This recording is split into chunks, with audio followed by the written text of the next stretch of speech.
I guess to an outsider, sales tends to be, or marketing and business tend to be, I know music is a business, Yeah. but if you're immersed in the music rather than the sales of the music, that's quite a shift, because one would assume, well, just go be a sound technician for a massive band or be an artist yourself. But you chose the sales. What was it about that then that drew you out?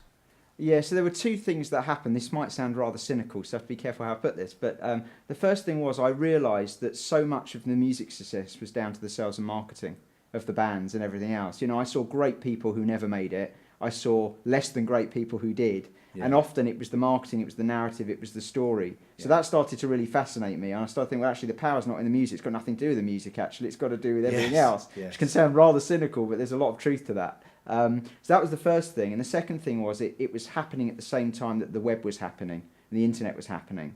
And that was becoming more and more exciting.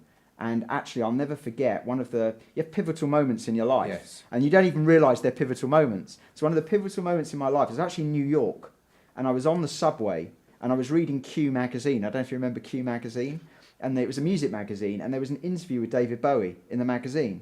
And the very last question, I'm going to paraphrase, I won't get it exactly right because it's many years ago, but the very last question in this interview was, if you were starting again, would you do exactly the same again?